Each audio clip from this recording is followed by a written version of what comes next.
Welcome back to a new episode of Tequila Forever, Forever Tequila. Today I'm going to be doing a review on Celaya Añejo. Yeah, I know, I never heard that shit either. But that's alright. Sometimes we gotta try new tequilas. You gotta give it a shot. Or better said, sometimes you gotta take a shot. So cool, so now that I have my glass poured, I'm gonna go ahead and let it breathe for a bit. Meanwhile, let's go ahead and talk about this tequila.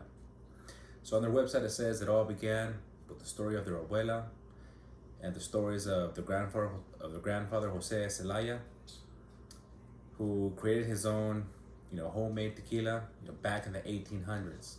And now, to honor his legacy, two brothers, Matt and Ryan Khalid, I guess made their own, premium small batch. So they use bourbon cask. They age it for 12 months. It is 100% Blue Weber agave.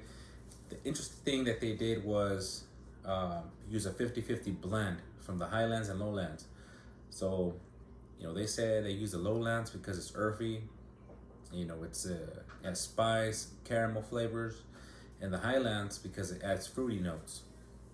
So, they say they do is the first batch is cooked in an autoclave, and a second batch is in a brick oven for like 54 hours. And they're talking about how most tequilas are fermented for about 12 hours. They let the process slowly fermentate for about 60 hours. So it is a bit interesting to see their beliefs, creating that blend and doing things a little bit different. I mean, that's how a lot of times you get different flavors or different notes. Try to be different from the competition, different from other tequilas. Have to have your own, special product. On their website, there was a few questions also. One of the questions was, do you guys use additives, or does it contain additives? And what they said is that natural additives, such as agave honey, the flavor's a bit subtle, but the additives that they use is less than 1% by volume. Like I said, supposedly it's all natural. Like I said, it's agave honey. So you guys can go ahead and look that up on their website. Read a little bit more about that. So I respect the fact that they're being honest about that. This tequila was actually in a section which says no additives. So I mean, it is what it is. So I think that's enough time. Let's go ahead and see what this is all about. Oh, and by the way, the nom number on this one is 1438. It's a female-owned distillery. And there is a lot of fucking tequilas that are, that this distillery is producing tequila for. I mean, there's a lot of tequila brands. And from my personal experience, a lot of times they're not that good. I mean, they're not good at all most of the time, and that's because their focus is more on, producing a bunch of tequila for all the brands that, they have in that distillery, rather than, focusing on, the quality of the product. So I'm hoping, that I'm wrong. So let's check this out.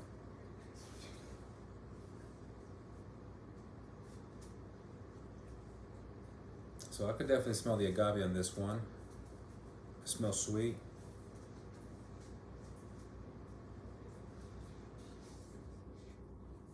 So I'm getting agave. I'm getting a little bit of caramel,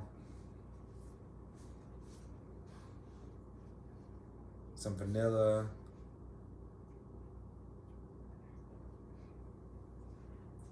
does smell fruity. You also get a little bit of barrel spice.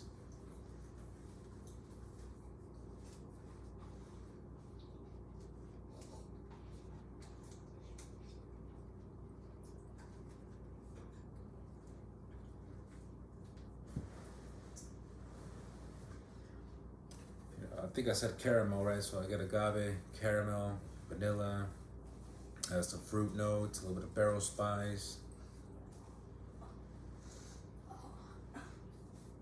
But you know what? Let's go ahead and try this out.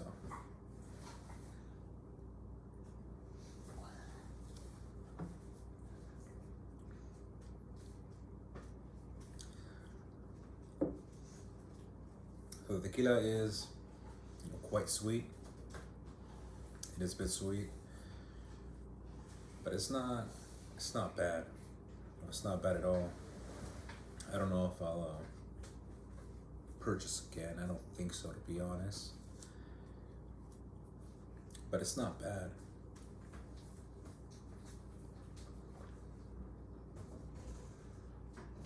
You know, it is sweet. I get agave.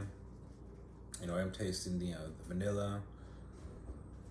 You get, you know, little to almost no heat, so it is really smooth.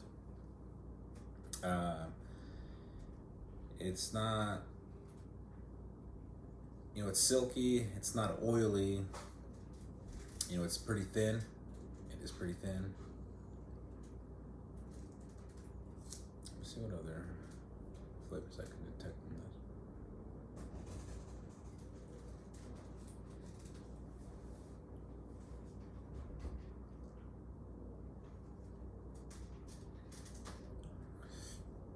Or maybe even like a little bit of like chocolate. You know, I think I get a little bit of light chocolate on the taste. So overall, I mean, it's not a bad tequila if you like, you know, sweet tequilas. You know, this is probably gonna be it for you. You know, it's not bad. I like it. It's cool. It's not my favorite. You know, I like trying new tequilas out.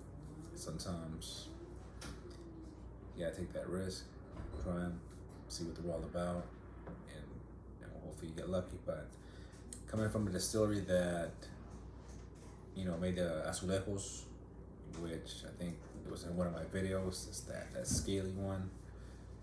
You know, I didn't really like that shit. Pretty much garbage. You know, also El Padrino, that's another one that's made there. It's fucking more garbage.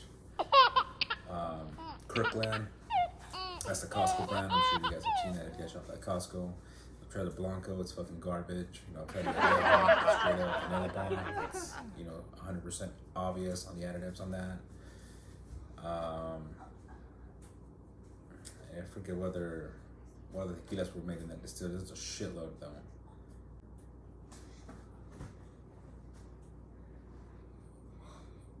Man, I feel like I can get a little bit of banana from this bitch too, you know? So, you know, like I said, you know, they said they use natural additives. Yeah, I'm glad that they were honest about that. But compared to some tequilas that I have tried that are confirmed additive free, probably really couldn't tell the difference so much. Like some tequilas are very, very obvious. And this one is really not that obvious on it. So if you guys have tried it, go ahead and post it in the comments, or you know, let me know what you guys think if you guys do. But it's not that bad. I mean, do I recommend it? I think if you like sweets, something easy to drink, I would recommend, you know, this tequila to you guys.